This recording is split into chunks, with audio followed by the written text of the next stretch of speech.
All right. Well, this is the Closer's Playbook, and today we've got a special guest, Stewart Butcher. And funny enough, Stewart, earlier I recorded a video on my way to the gym, and I said, hopefully I don't butcher this interview today. And I thought, oh my gosh, that's perfect. That's great. And now people are going to hear that. But anyways, as I was kind of mentioning to you, the point of these conversations is just really just simple, real, unscripted conversations with successful people like yourself. But I want to do it different industries, people from all over the world, different religious beliefs, different, I'm Yeah, I'm friends with everybody. I know we kind of talked about this a little bit yeah. over the couple years that we've known each other, but there's something about that. Like I'm not nobody's an enemy to me, right? And so, No, no. anyways, the goal of this is really to hear successful people in all those different spaces, how they think, how they move, how they make decisions. So, with that being said, let's start simple. Like let's tell the people who you are and what you do. That's a great place to start.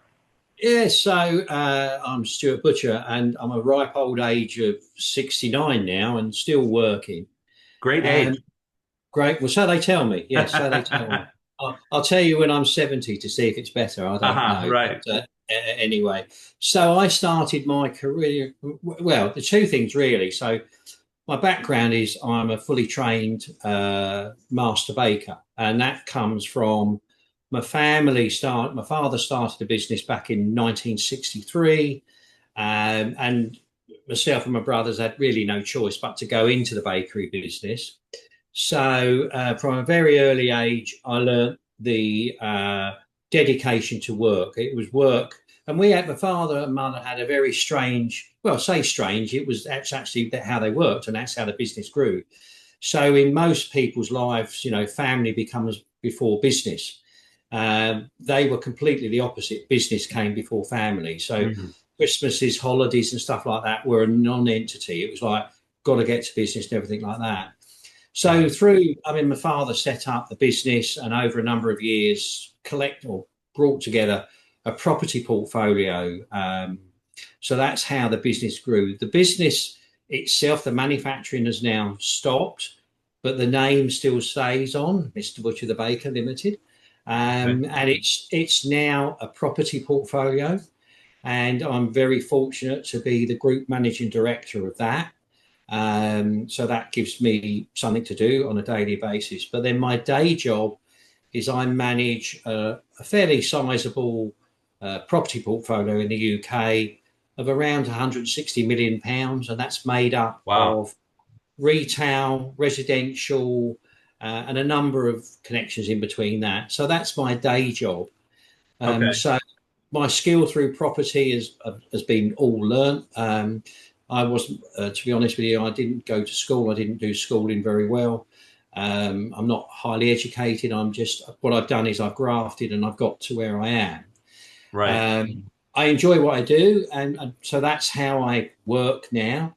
Yeah. Um, And and before now, we move too far sorry, from that, go on, Stuart, I got a question. So, go on. and we'll come back to part of that, but Yeah, yeah, you've got your father's bakery business that yeah, he started, and then it turned into a portfolio of property. properties. But Yeah. are those two things intertwined, what you're talking about, like the portfolio of properties and also your day job? Are those the same thing or are No, those they're different? two separate. So I've got two jobs really. So Okay. we've got the family portfolio that was set up in 1963, Got it. which has Okay. got. It's not huge. It's about 17 properties, but Got it. it's not bad. Sure. And one of the unique things of it is I'm not. It's not my business. I'm only the custodian Okay. until it gets handed on to my son or onto my grandson or something like that. So it's like I'm just a custodian, and the rules are you've got to make it better than when you took it over. So Got there's it. a bit of pressure to get it better from when you started from, which is always a challenge. And how it was in 1963 isn't how it is in 2025. So you For have to sure. adapt and change and evolve. Right. Um, and I do believe that any business that doesn't adapt, change, and evolve will die. Oh, I 100%. can't be 100%. stagnant. I think a stagnant business is just basically waiting to die. And I think that's the true art of actually seeing it. And sometimes you have to go down a different road to actually make the business successful. Right. If that Yeah. makes sense. No, So, 100%. I mean, that makes perfect sense. And to touch on that real quick, when you're talking about being a custodian of it, was that set up by your father or whoever? Like, did they say, "Hey, you're not going to be the owner, or whoever's going to be in charge of it is not going to be the owner." Kind of like a trust is set up, right? Like no one really yeah, owns I the mean, trust. It's a family trust. in the UK, it's called Articles of Association. Okay. So in those Articles of Association, there's a few guidelines that you have to adhere to. But the top one is it's not your business. Don't treat it as your own business. Right. You're there as the custodian to better it for the next custodian. So I'm empowering my son not to go out and buy Ferraris and you know Right. loose women and all the bits and pieces. It's like, Right. well, you're only the custodian for the time you're around because you need to pass it on to your or to his son Right. in a much better way than you've been given it. So there's a bit of pressure on us to do that, and Okay. we do that. I think we're on that journey now.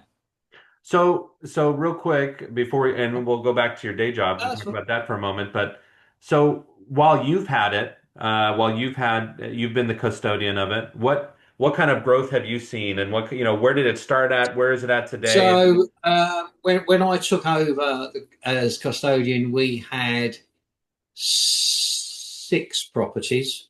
Okay. And we're now 17 or 18, I think it is now. Okay, great. So you've Yeah. definitely So, done what the yeah, I've custodian's supposed to do. done a bit, but then I think I'm of a generation, and it's no disrespect to you, Jess, but I'm of a generation where I, I'm never good enough. I always want to do something a little bit better. Yeah. So um, I'm not a great one of praise and saying, "Oh, I've done a wonderful job." That's just not in my DNA. Right. I always think I could do better. 100%. So, that's probably one of my failings that I don't take praise very well, to be honest. I just get on Right. and do it. Well, and I guess I'll fall on my sword a little bit too. I think we talked about this a little bit when I was out there, but one of the reasons, like, I would consider you a good friend of mine, even though we've Yeah, really not known each other very long, only a couple correct. years and whatnot. Yeah, But I get yeah, along really well with older folks too because I don't really get along with people my age very much. yeah, And I think a yeah, big reason of that is like my grandparents, they raised me for at least a good half of my life growing up. We'll talk about that another time. But as yeah, as a result of that, I became a really old soul. My idea of fun was going to the VFW with my grandmother and playing, pool with war veterans growing up and hearing their yeah, stories yeah, and their wisdom. And so, but because of that, I'm a lot like you. Like nothing's ever good enough. Like I've got to go for more. Like as soon as I hit a goal, I've already set another goal that I have to go after yeah, before I've even yeah. hit that one. And so it sounds like we're definitely cut from the same cloth there. No, But I think we are, and it's interesting because I was brought up by my grandmother. So okay. my Yeah. mother and father was around, but they Yeah. were too busy. So my grandmother brought me up. So I do think there is some sort of synergy there between how we look at things. But I think 100%. there is, I think, I mean, this is me sounding like a very old, bitter and twisted old man, but I don't need to sound like that. Is I do think there's been a loss of, I call it standards between a generation. My son, as I say, is 47 this year, I think. Right. Um, and although I haven't got a tie on today, but I wouldn't go out the office without wearing a shirt and tie. Right. Whereas my son will go out in flip flops, shorts, and all the bits and pieces. And I find that, to me, that doesn't present a very good business view. But Right. his point of view is that's the younger generation, Dan. They don't want you turning up in a suit and looking smart and all of that. And that's where the disconnect is, Jess. I think that's Yeah. where sometimes, the communication between the two generations doesn't actually mix very well. Correct. I Mm. would say I fit, I definitely agree with both you and your son on that. I'm a mix between them because I myself understand the need for being presentable and kind of being the best version of yourself that you can be, but also there's this other side of the token that's going, well, if you can show somebody that you can be successful and wear shorts and flip-flops, man, you should do that too, right? So there's Yeah, I kind of suppose there is that. Yeah, there is that. there's a weight there. But Yeah.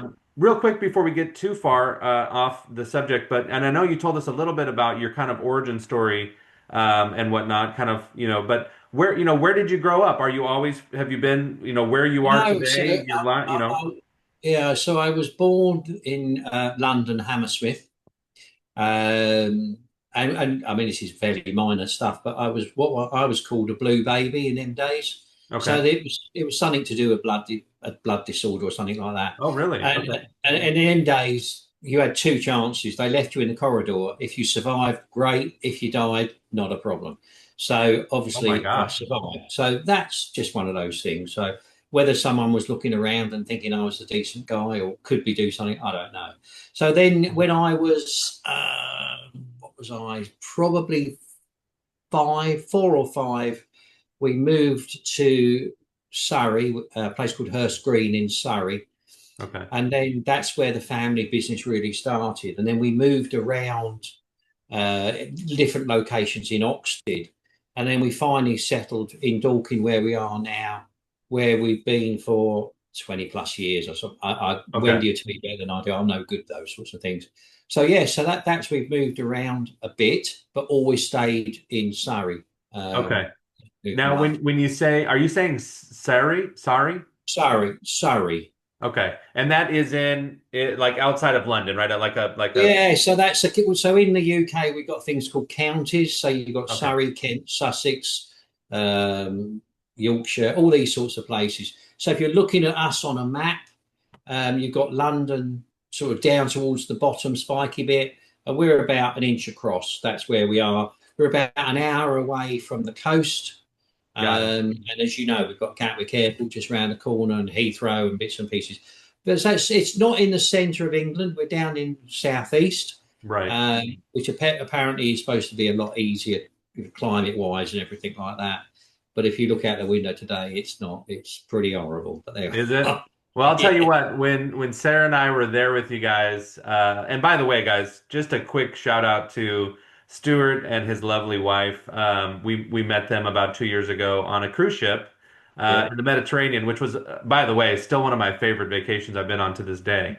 But just lovely folks, and we met them in the lounge. Luckily we had access to the Neptune Lounge and on that ship, and we just hit it off. We just yeah, found ourselves talking every day. We'd meet there for coffee and snacks that they had and stuff like that. And we just shared stories and we talked about cars and we talked about all kinds of yeah, stuff. And so long story short, we stayed in touch yeah, and I let Stuart and his wife know, hey, we're coming to London on our way to our next trip. And this was about in June of this year. I said, we'd love to see you guys. And they were so incredibly welcoming and they sent a driver to pick us up from the airport. He brought us to their house. They had tea, and they've got a beautiful place. It's right outside. Dorking is yeah. is what did you say? One of the Olympics was held there, right? We could see the hill Yeah, where the Olympics.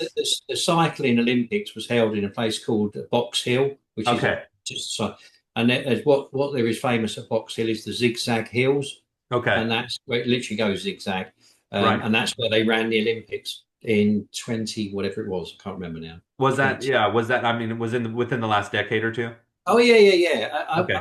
I'd say it was 2020 or 21. I can't remember Oh, the oh, exact. okay. So Yeah, that yeah, must have yeah, been 2020 because it yeah, happens.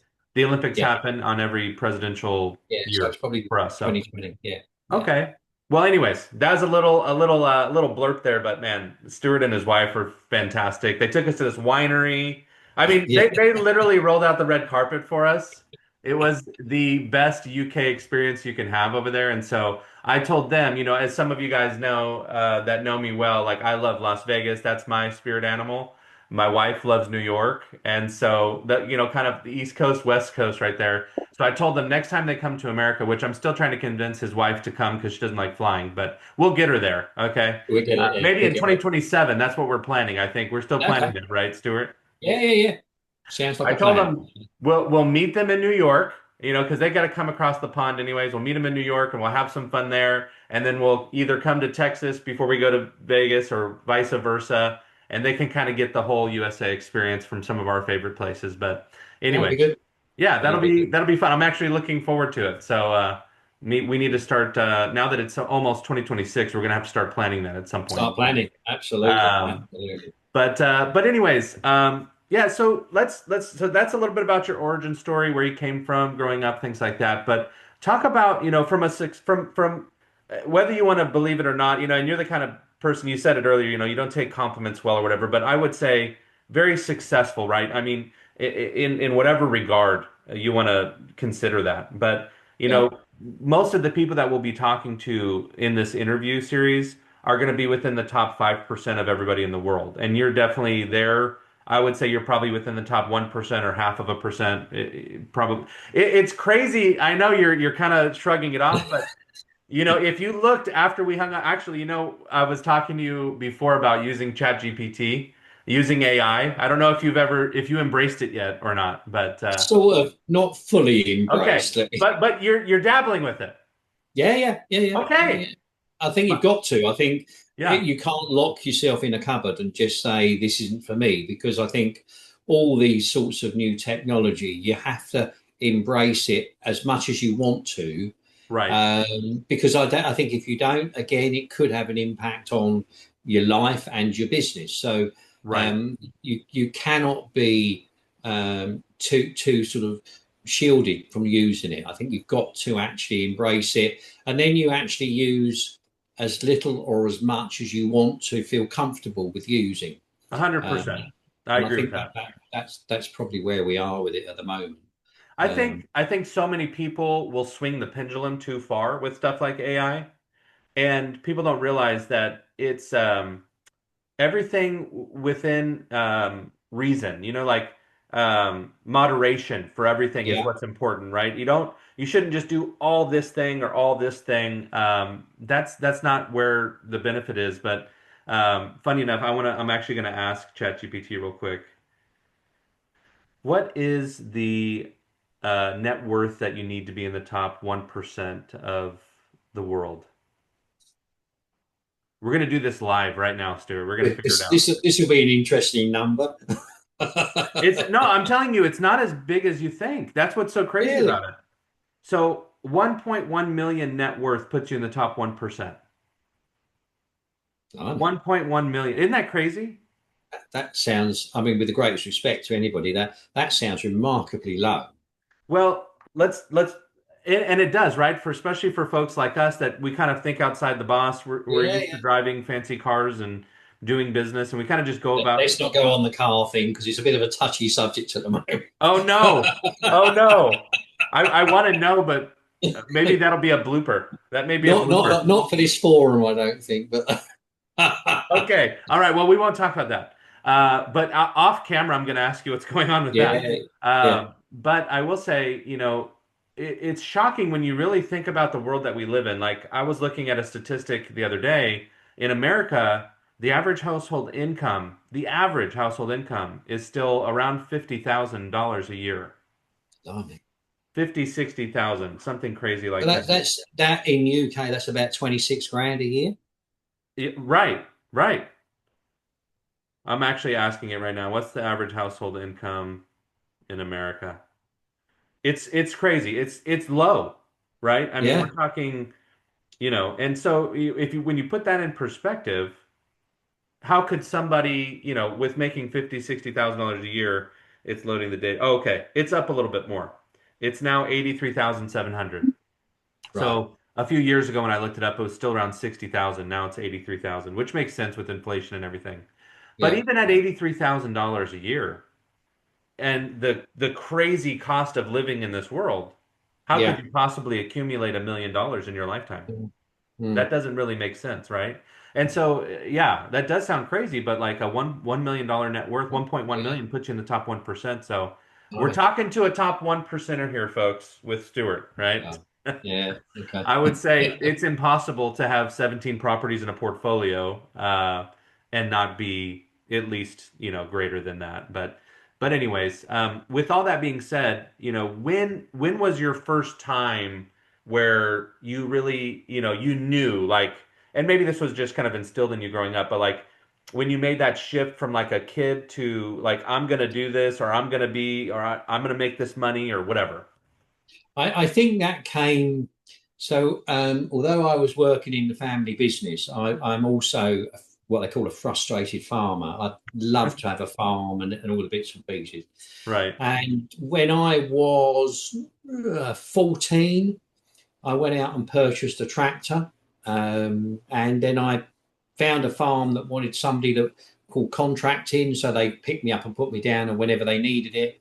right, And I built that up to a fairly regular, I mean, working 5 or 6 days a week with my tractor, and actually earning money and learning a lot of skills and everything else. But I could see the thing of doing that if I worked that, I could buy a bigger motorbike. And then if I did that, right. and I mean, the real thing that came to me when I first got married when I was 19, um, my first house was £7,500. Wow, Uh, and I paid cash for that on the button. So I had no mortgage. At 19, that was like unheard of. wow. But to put that into concept, my weekly wage was £7.50 Weekly. weekly. And you In them paid days, so let's put that in modern terms, and you don't have to be exact, obviously, but what would 7,000 pounds back then be in today's world? Like a couple 100,000 probably? but certainly mid to late hundreds, I would have thought. So like 150 to 200,000. Yeah, I would have thought so. Yeah. Yeah, And because with if this, you yeah. yeah. So I So think you that's paid probably right. roughly Yeah. $150,000 and you were 19 when you did that. 19. Yeah, yeah, yeah. And then the second house we bought, I had to get a mortgage, Right. because that was £13,900. It's crazy how you remember these things, through your life. There's some Yeah. other stuff that you cannot remember, but these things, these stick out to me as like milestones of that in my life. And I always remember had to go to have a mortgage, so I went to see the guy. And this is probably not very PC for this day, but it was in the time. And the guy said, "Okay, how much do you earn?" And all these bits and pieces. And I said, quite bullish, "Well, my wife's, working. We don't count the wife's salaries because she'll be picking too." And that was his. But it wasn't. Yeah. That was how it was. Gone Right. are the days.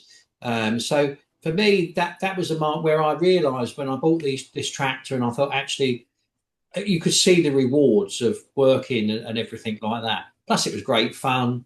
I think it was a great learning life, and yeah, you pick up. And I always say that a failure is not a success, not a failure. I Oh use yeah. a term. I just think education costs money. So $100. if I do something wrong, I think to myself, whatever the value is, and let me tell you, I've done some things wrong in my life. Um, I value it as well. That's education, and Right. if I do it again, that's just stupidity. So that's where I value the education. I love that. That's gonna be definitely a nugget that I'm gonna piece out, Yeah, If you make a mistake the first time, that's education, that's the cost of learning. But if you do yeah, it again, it's just stupidity. I love that. yeah, yeah. That's how I think. That's very true. And that's how it is because nobody knows everything, and it's a great learning curve. And I think it's the only way you can do it. And there is another saying like, if you've never made a mistake in business, then you've not done enough business. Right, right. Because if every deal you've done, you've always made money, then there's something wrong. Yeah, yeah. You've No, got to. I mean, There's got to be bad deals to have the good deals, isn't there? well, and it's interesting too when we talk about, we talk about this interesting thing about being in the top 1%, right? And that's not to be boastful. That's not to be that No, like we no, don't say that from anything like that. You didn't even know that you were in the top 1% until we just discussed it.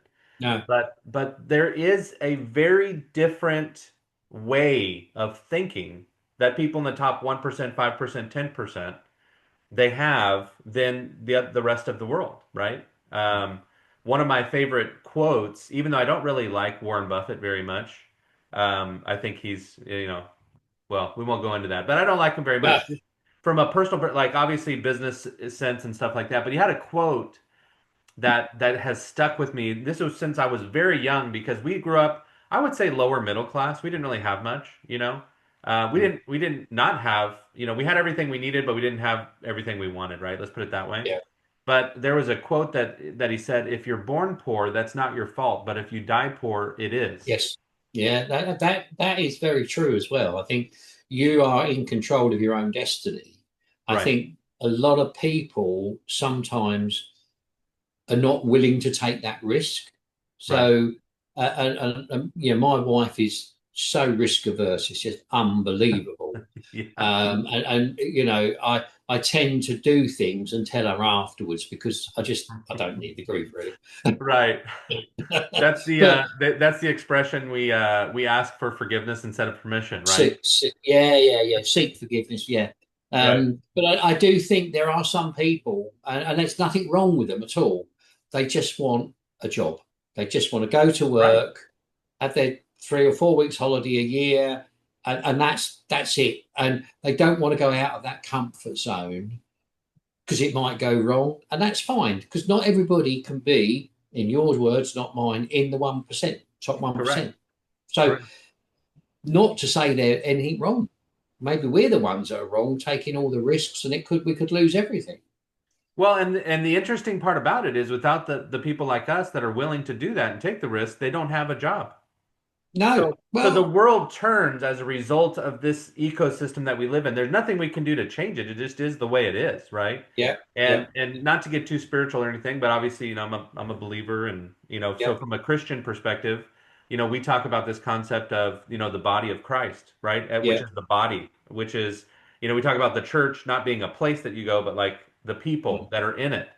And there's that. I think that concept really spills out into everything, whether you mm, believe in that or something else, right? Even what we're talking about, just kind of the idea that somebody's the hand, somebody's the foot, somebody's the yeah, ear, the nose, the eyes, the head, yeah, the body, and so a body's not a body if it's just the brain. If it's just the thing that has all the thinking power in it, it's nothing, and yeah. if You it's need not all the other connected to the bits to spinal link it cord. together. Yeah, yeah, Exactly. And mm, so I remember one of the probably the biggest things I had to do in my changing my thinking growing up, because I used to just think to myself, because I didn't grow up with much, and then by the time I was 18, I was already successful in my own right. By the time I was 20, I made my first $1 million. Not all doing the right things necessarily, but I remember thinking to myself, why doesn't everybody do this? You know, I know. Yeah, like and I remember feeling like people were less than me, and I'm just being honest. I remember thinking like that guy is so stupid because he went, and I had to grow up. I had to learn. No one's gonna think like me. No, people are not no, gonna no, think like no, me, no. right? Yeah, So on it's that note, what's something that you would say to the younger generation, to people, people are going to be listening to this from all over the world, Stuart. And so again, the whole idea is like we want to inspire the younger generation because as you mentioned earlier, many of the people in the younger generation, they're just lazy. They don't have the same work ethic. They're not driven. They don't wear ties, I mean, we talked about all the different things, of course, I but do think. Yeah, yeah, I think for me, I mean, I'm at the end of my career, really. I mean, that's the reality. right, What I choose to do going, I mean, I've got plans and things and bits and pieces. And one of the big things that I've just started doing, just purely by accident, is I'm doing some work with a charity and I'm mentoring one of their guys. right. And which is really, I mean, I didn't realize how rewarding it was, but actually, I've been doing it for 6 months now. Okay. Really, really nice guy, sensible and everything else. And we sort of learned to work with each other and one thing or another. And I spoke to the chief exec the other day, and she said to me, "Do you know what? You've brought him on so much further, and actually now everybody is saying what a different guy he is. Now I've done nothing to change his life. All I've done is given him encouragement and said, why don't you think about doing this? And one thing, and one of the things that he was quite negative on was he didn't, there was a special training course where he worked that he really should be going on because it would actually enhance his career. And when I first spoke to him, it was like, no, I don't want to do that. Oh no, I can't be bothered. Oh no, I'm not doing that. Right. To the point, like 2 weeks ago when I spoke to him about something, and he said, I'm going on that course in January. He said, 3 nights away. I said, you'll thoroughly enjoy it. It'll be the best thing you've ever done. You get a qualification on your CV. And then as and when you want to move up the career ladder, you've got a good place to go. And do you know what? The fact that then his senior team came back to me and said, he's really benefited from what you've done, made me think, well, maybe I'm no expert, Jess, in anything. I'm not. I don't profess to be. I've been round the block sometimes and had a good kick in and everything like that. But it's amazing some of the knowledge that you can impart, and Right. some of it, 50% of it, they'll just throw in the bin. But if they keep 5% and think, I might do that. Right. So for me, the success with him is that he didn't want to go on a training course. Now he's going on a training course. And you think, well, where can he go from there? Have I changed his life? No, I don't think I have. He's changed it himself. But what I've done is, I suppose I've shown him that actually by doing it, he gets a benefit out of it. Right. Well, and it's interesting that you say that because I would say, just speaking from experience, right? Like the reason I, was successful young. I mean, I started making money when I was, 12, 13, 14 years old, is Yeah. because I had a mentor like you. So, Yeah. I don't know how old this guy is that you're mentoring, but that's what you're doing. I mean, you're mentoring It's him. probably mid 30s, Okay. early, maybe late 30s. So, Okay. and a really, really grounded guy, but and I just think to myself, well, maybe that's, you know, I don't want to be doing it full time, Jesse, but, you do think to yourself, well, Right. maybe, but I do think, people of my age and with your experience and that's what we can hand on to the next generation. And if you Yeah. can, if a few people pick up a nugget that says, "Oh, this is a good idea," and then that you never know, that might get them into the 1%. Who knows? 100%. Yeah. And maybe they don't want to get into the 1%, but if they Well, there is do, that as well. There is that. if they do though, then there's that thing. And I think, you just said something that's really important that I'd love, the viewers to pick up on, which is there's really nothing that we take with us when we die. I mean, this is a very short life that we're living, to be quite Yeah, frank. And the only thing that's going to live on beyond us is our legacy, and that's what you're talking yeah, about. Is yeah, your yeah, legacy? There's a little branch that's coming off your legacy. It's not your kids or your grandkids or anything. It's this other person that you're impacting their life and you're making a difference. And now you've got yeah, another little branch that's coming off your tree, yeah. of your legacy tree. And that's huge. Mm. And it's not about the money or anything like that. No, no. I do think it's about, it's actually quite rewarding to do it. Right. And I just think it's a shame that a lot more people, and you don't have to be bitter and twisted and ugly and horrible like me, but if you it's if someone's got that expertise that is, can be transferred or given the secret, or it's not a secret, but the nugget that you're going to pass on, if it's better for someone's life, then surely that's got to be a good thing, isn't it? Absolutely. Absolutely. You know? It's interesting because really what it is, really what wisdom is, and what you imparting that wisdom is preventing them from having to go through a failure that you had to go through that you can explain to them on how to avoid. So, I do, yeah, but I'd slightly disagree with that, Jesse. right. Only because I think sometimes you need the failures. Well, no, no, I'm not saying, yeah, you still need the failure, but what it is it's kind of like when we're raising our kids when they're young, right? Yeah, And we know that the stove is hot, and if we touch it, it's yeah, going to burn our hand. So, we're imparting that wisdom on our kids, going, hey, don't touch that. It's going to burn you. And for a moment, they think about it, and maybe they go away from it that day, and they come back the next day and they touch it and they burn their hand. But they're going to then connect the wisdom yeah, that you imparted to them with the reality that it did burn their hand, just like you said it was. And so, in yeah, that way, I'm not saying it's gonna take away the failure, but it's going to do something to where, like this guy that you're mentoring, you're gonna tell him something. Like for example, hey, you should go to this training thing. It's probably going to be good for you. And nah, nah, I don't need that. I'm not going to this stupid training thing. But then now he's going, which is already the first win, and he's going to come back from that. And he's going to go, Stewart. you were right. Yeah, That training was good because of this, this, this, and this, right? So it's you telling him, don't do that. You're going to burn your hand. And he's going, you know what? Yeah, I did burn my hand, but in a different way, right? So it's not removing the failure necessarily, but no, it's certainly, you know, putting someone in the right direction, right? Pointing them yeah, down the yeah, correct path. yeah. So, And that's all you can do. And we're not, we're not, all of us are not the same, and that's why you get personalities and characters, and some don't mix. And that's one of my failures. If you said to me, "What's your failure?" Um, I'm not good, so I'll take an either instant dislike or I'm all right. And that's a fact. That's a failure on my part. Through right. my career, there's only one person I misjudged wrong, and now he's a great friend of mine. But when I Really. first met him, I just didn't like him. He was slick, and he was an estate agent, which we all know what estate agents are like anyway. Right. But yeah, and I think that's a failing on my part, and I know that, but unfortunately, it's within my DNA, and I can't change it.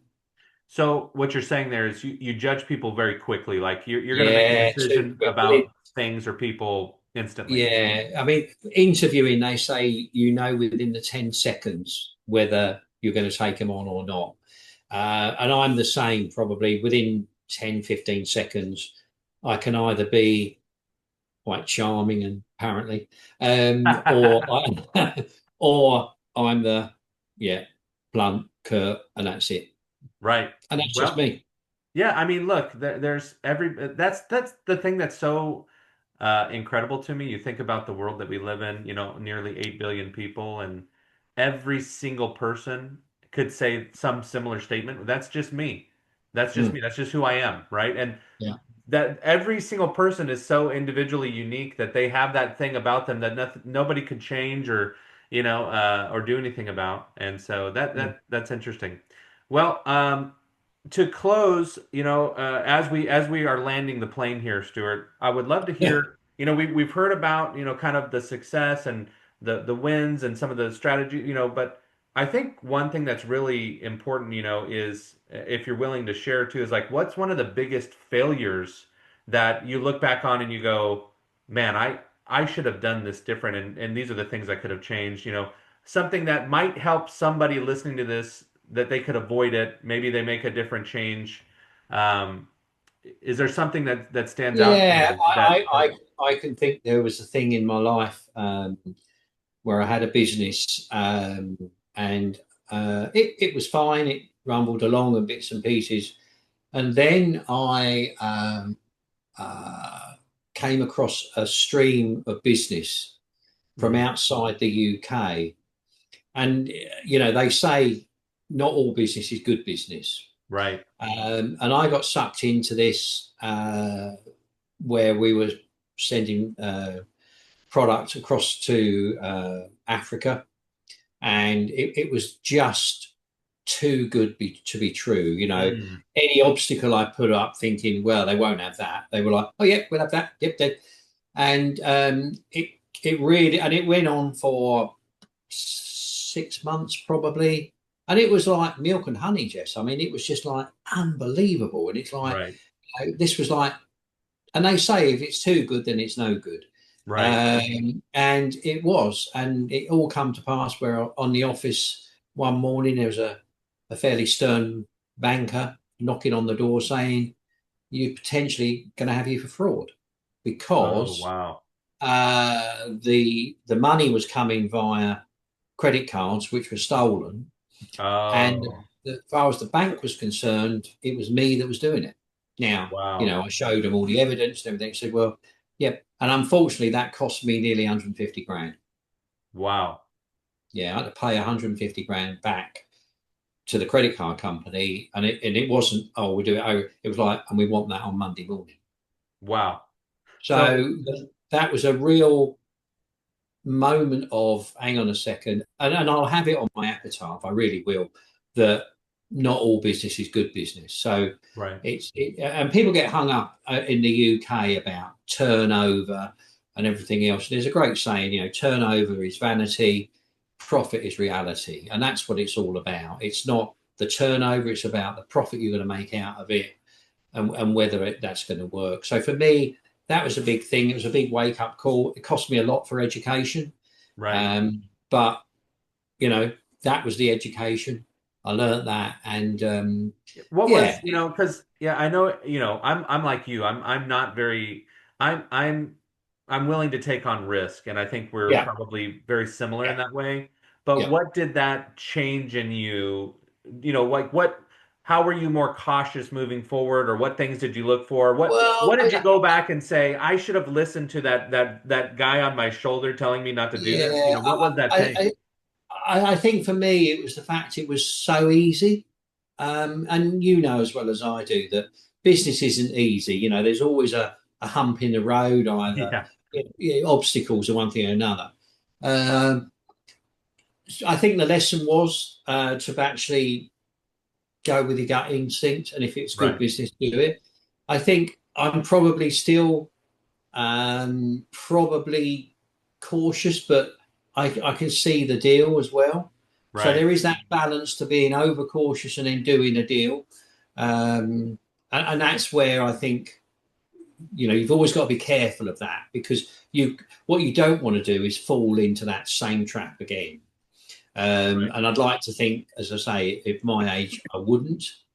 But, we're greedy at the end of the day. We want to make the deal. We want to have, that whatever the money is, yeah, we'll have that. We want that. And I don't know about you, but if I've got a big deal coming in, what I think, I tend to start thinking, what am I going to do with that money? Where right, am I going to?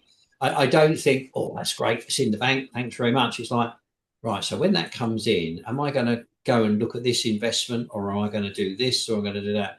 So I think my brain is always thinking of the next thing going forward.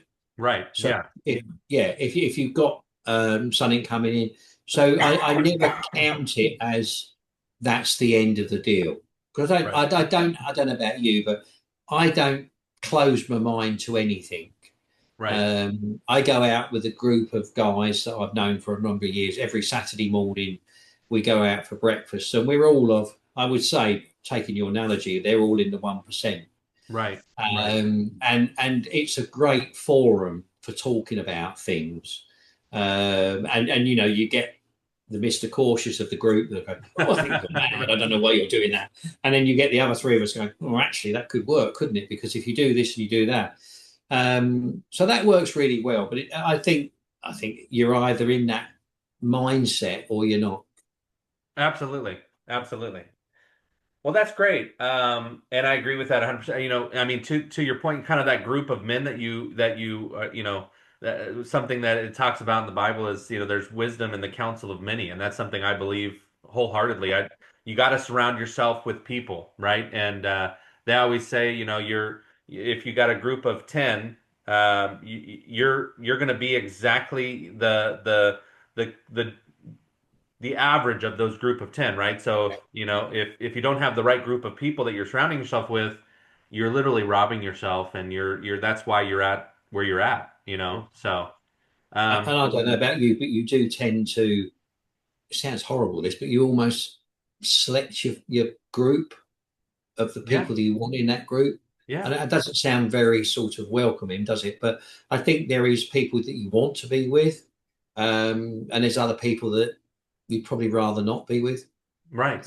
Well, Does that make and sense? yeah, no, 100%. I would say this. I would say you have your inner circle, which is very, very small, Yeah, yeah, right? You have kind of that nucleus, if you will, right?